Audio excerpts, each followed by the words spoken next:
Hi everyone, this is Umar from Tutorial Fab, and today we will be discussing about how to see all tasks in place on monday.com. So before we begin, consider donating to our channel using the link in the description below, and let's just hop onto that.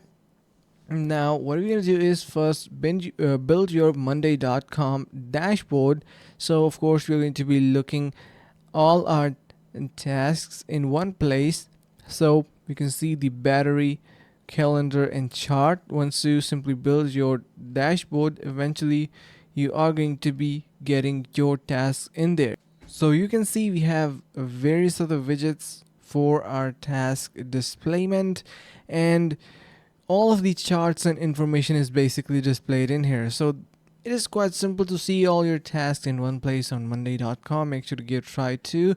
If you have any question, let us know in the comments below. Subscribe to our channel, donate using the link in the description, and see you guys around in the next video.